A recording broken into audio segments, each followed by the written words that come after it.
एक बेटी का विवाह हुआ। बेटी का पिता लड़का देख के आया, अच्छा लड़का था। शादी की तारीख पक्की हुई, तारीख निश्चित हुई, बारात आई। लड़की का पिता एक सरकारी नौकरी में था, सामान्य कमाता था, और बेटी थी और एक बेटा था।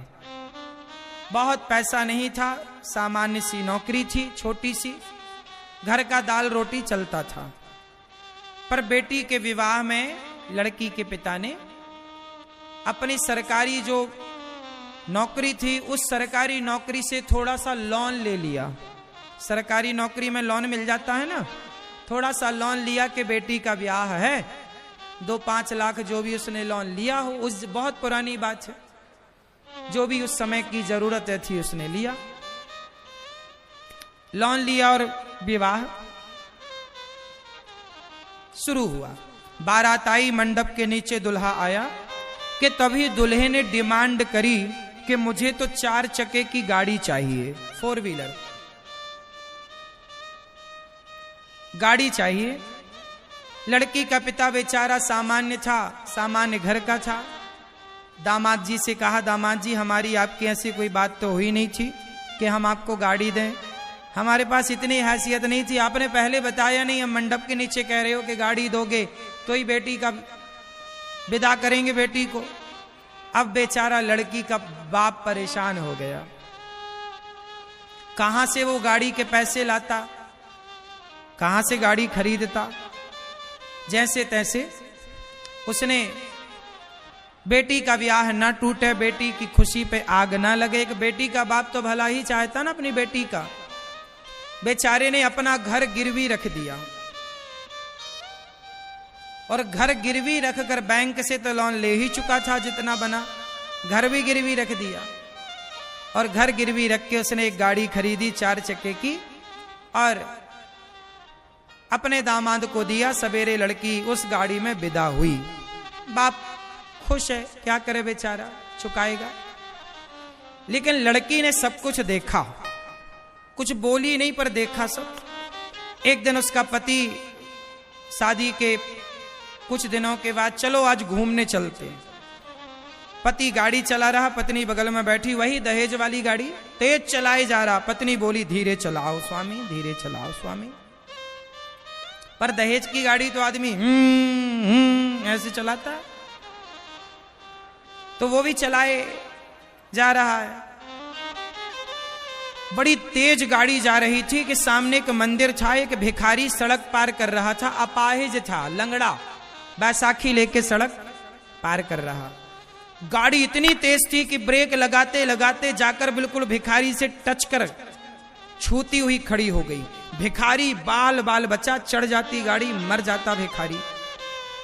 साहब को गुस्सा आई, गाड़ी खोली, दरवाजा खोला, क्यों रे देख के नहीं चलता, जब देखो भीख मांगते रहे तो भीख मांगे कहीं के, चलो सड़क पार कर रहे हो, देख नहीं सकते गाड़ी यार, अभी चढ़ जाती, लेने के देने पड़ जाते। पत्नी ने पति को समझाया, गुस्सा मत करो, ये बेचारा भिखारी है, लंगड़ा है। पत्नी ने अपने पर्स से 100 रुपया निकाले, वो भिखारी के झोली में डाले। पति गुस्सा हुआ, क्या जरूरत थी इन भिखमंगों को, भीख मांग कमा के खा नहीं सकते तुम, जब देखो भीख मांगते रहते हो, भीख मांगते रहते हो। तब पत्नी ने मुस्कुराते हुए पति की ओर देखा, और पत्नी ने पति से कहा कि सुनो, ये लंगड़ा है, ये अपाहिज है, इसलिए भीख मांगना इसकी मजबूरी है, क्योंकि ये अपाहिज है। पर आपके तो दोनों पांव सलामत हैं, फिर भी तो मंडप के नीचे मेरे पिता से भीख मांगी ना आपने। बताओ भिखारी कौन है? अरे ये तो लंगड़ा है ना, इसलिए इसके भीख मांगना मजबूरी है। पर तुम तो लंगड़े नहीं हो, तुम तो दहेज मांगते हो। अच्छा ये बताओ, मंदिर में जो भीख मांगते हैं उन्हें भिखारी कहते हैं, तो जो दहेज मांगते हैं उन्हें क्या कहते हैं? बोलो बोलो। उन्हें भिखारी तो मंदिर के बाहर वालों को कहते हैं बेटा, जो दहेज मांगे वो भिखारी नहीं, भिख मंगे हैं, भिख मंगे। जो दहेज मांगते हैं वो कौन है? जोर से, अरे थोड़ा जोर से ही बोलो। तो आप में से कितने लोगों ने लिया है दहेज? कितने भिखमंगे हैं? ये हमारी माताएं भी बड़ी बड़ी लिस्ट तैयार करती हैं, कपड़े कपड़े साड़ी ये वो। और साड़ियां जो आती हैं ना बुआ के नाम पे, तो ससुराल से आई अच्छी साड़ियां खुद रखती हैं, ननंद को घटिया वाली 300 रुपये वाली पकड़ा देती हैं। बोली यही आई है बुआ तुम्हारे नाम की, और आई अच्छी वाली थी 2000 वाली, और पकड़ा दी 300 रुपट्टी की। हाँ या ना? क्या करोगे? इतनी साड़ियां, माताओं को तो बस साड़ी मिल जाए, पागल हो जाती हैं साड़ियां देखकर। नेता लोग साड़ी बांटते 50-50 रुपया की, माताएं गिर गिर पड़ती हैं साड़ियों के लिए, मर जाती हैं कई बार नेताओं की साड़ी का। तुम्हारा पति नहीं पहना पा रहा साड़ी, क्या नेताओं की पहन रही हो? स्वाभिमानी बनो मेरी मां, नेताओं की साड़ी तो कम से कम ना पहनो। आज यदि वो साड़ी पहना रहा है तो कल उतरवाएगा, फिर उतारना भी पड़ेगा, क्योंकि उसी की है। इसलिए कपड़े लत्ते अपने पति की कमाई के पहनने चाहिए। क्यों? इज्जत ढकी है, शरीर ढका है कपड़े से, वो कपड़ा अपना होना चाहिए। बात सही है कि गलत है? मेरी मां, मेरे नौजवान दोस्तों, अपने बच्चों को इतना पढ़ाओ, इतना योग्य बनाओ कि ये दहेज की भीख मांगनी ना पड़े। क्यों दहेज लेना? एक अच्छी लड़की लो, एक अच्छा लड़का लो, एक अच्छी लड़की, एक अच्छे लड़के का चुनाव करो, एक अच्छे लड़की को चुनो, एक अच्छे लड़के को चुनो, अपनी बेटी और अपने बेटे के लिए उनका जीवन अच्छे से बीते, पैसे ना हो। हमारे यहां रिश्तों का नाम है समधि। लड़की के पिता और लड़के के पिता को क्या बोला जाता है? जोर से, समधि। समधि का अर्थ बताओ, ये भैया बताएंगे समधि मतलब क्या होता है। समधि का मतलब होता है सम। सम मतलब एक सा, धी मतलब बुद्धि, धी मतलब कहते हैं बुद्धि, धी हमारी और आपकी बुद्धि, हमारे और आपके विचार। जब हमारे और आपके विचार एक हो जाएंगे तो हमारा आपसे संबंध हो जाएगा, वही है समधि। जब तो लड़की का पिता और लड़के के पिता के विचार मिलने से समधि होता है। लेकिन आजकल विचार कोई नहीं मिला रहा, पैसा मिलाओ, चलो पैसा है क्या, पैसा मिला रहे हैं लोग, कौन ज्यादा दे रहा है। लोग तो लड़कों की बोली लगाते हैं, भैया 20 लाख मंग गया है, तुम 25 दो तो बात करो। अब तुमने लड़के पैदा किए हैं कि तुमने आलू भट्टे पैदा किए हैं?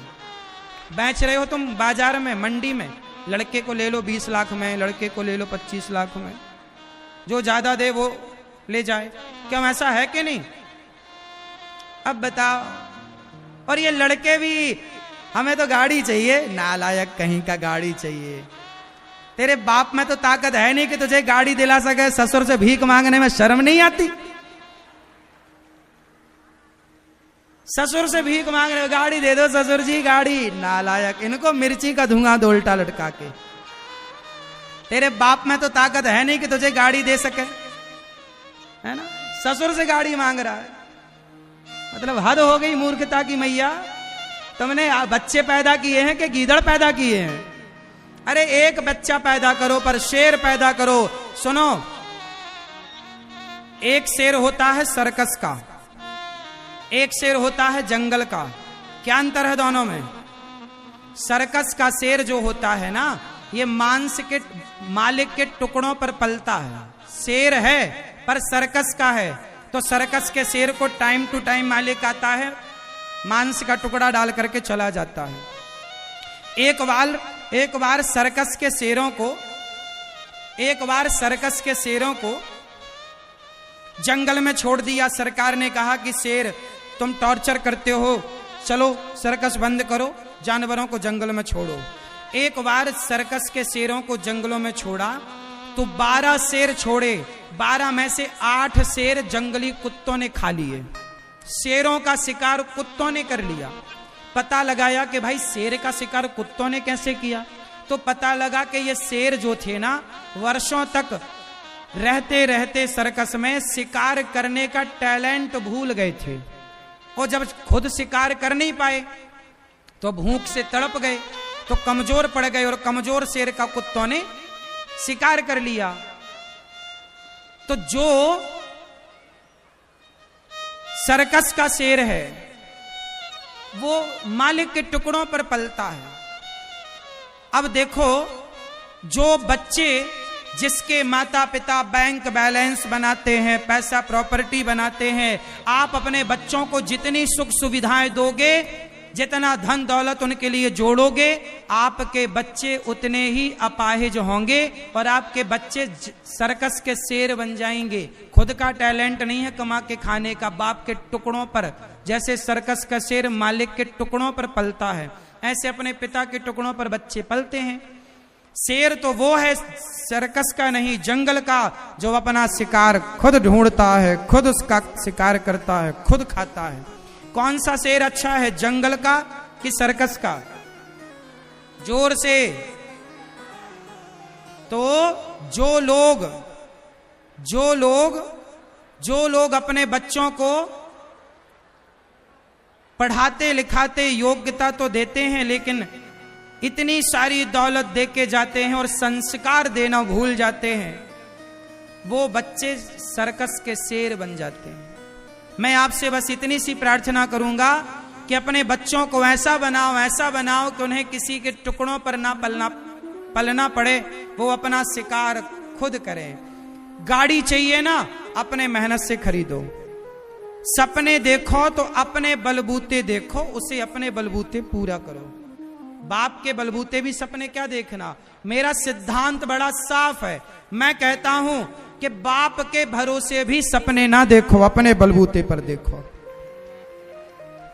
भरोसे पर जिए तो क्या जिए इस जिंदगानी को, सहारों पर जिए तो क्या जिए इस जिंदगानी को, सहारा दूसरों को दो, अमर कर लो कहानी को। सहारों पर तो मुर्दे चलते हैं, हम तो अपने पांव से चलना सीखे हैं, अपने बल पर चलते हैं। हम पिता के भरोसे सपने नहीं देखते, हम उतने सपने देखते भी नहीं कि हमें किसी के सहयोग की जरूरत पड़े। जितना देखते हैं अपनी काबिलियत, अपने टैलेंट, अपने बल पर काम करते हैं। क्यों जी? तो दहेज वहेज क्या मांगना, आप में काबिलियत होगी तो बहुत कमा लोगे मेरे दोस्तों, वरना किसी के देने से धन बढ़ता तो दहेज लेकर तुम बहुत धन्ना सेठ ना हो जाते। आज तक दहेज लेने वाले यदि धन लेकर ससुर से बढ़ता तो धन्ना सेठ ना हो गए होते तुम। धन बढ़ता है मेहनत से, धन बढ़ता है आपकी काबिलियत से। ससुर कितना भी दे दे उससे धन ना बढ़ेगा। क्यों जी? तो मेरे भाइयों, ये दहेज प्रथा बंद होनी चाहिए कि नहीं? लड़की का पिता जितना दे दे ले लो, मना मत करो, लेकिन मांगो मत। मांगे से मरना भला, मत मांगो कोई भीख, बिन मांगे मौती मिले, यह सतगुरु की सीख। मांगे से अच्छा है मर जाओ, काहे मांगना? क्यों मेरी मां? मांगना सही है? तो मैया जो तुम लिस्ट बनाती हो ना, इतनी साड़ी इतनी ले आना, ये साड़ी वो साड़ी, जो कल बच्चा पैदा हुआ उसके कपड़े भी लिख देती है मैया लोग कि कल बच्चा पैदा हो उसके भी कपड़े भिजवा देना। मतलब बच्चे पैदा कर लिए पर कपड़े पहनाने की हिम्मत नहीं है, वो ही लाके पहनाए। इसलिए स्वाभिमानी बनो। आजकल का इंसान ना स्वाभिमान ना जाने उसका कहां चला गया, बिकाऊ सा हो गया है आज का इंसान। प्रार्थना करता हूं अपनी संतान को स्वावलंबी बनाना। माता सीता ने जैसी संतानें तैयार की, लव और कुश, ऐसी संतानें हो। बच्चों को बचपन से ही उनको आत्मनिर्भर बनाइए। बच्चों को ये मत बताइए कि हमारे पास दौलत कितनी है बेटा, नहीं, उसे बताओ कि बेटा तुम्हें जो करना है तुम्हारी अपनी मेहनत पर करना है, करो। तुम्हारे पास कितनी भी दौलत क्यों ना हो, लेकिन बच्चों को देने की जरूरत नहीं है। बच्चों को पहले बाजार में उतार दो, बेटा जाओ कमा के लाओ। जब 4 पैसे कमाएंगे ना, तब उनको पता लगेगा कि 1 रुपए की कीमत क्या है और अन्य के 1 दाना की कीमत क्या। कमाते हैं नहीं तो उन्हें कुछ कीमत पता लगती नहीं, उड़ाते हैं, 1.5 लाख का मोबाइल रखते हैं, गाड़ी बड़ी बड़ी मिल जाती है, घूमते रहते हैं, बहन बेटियों को छेड़ने लग जाते हैं।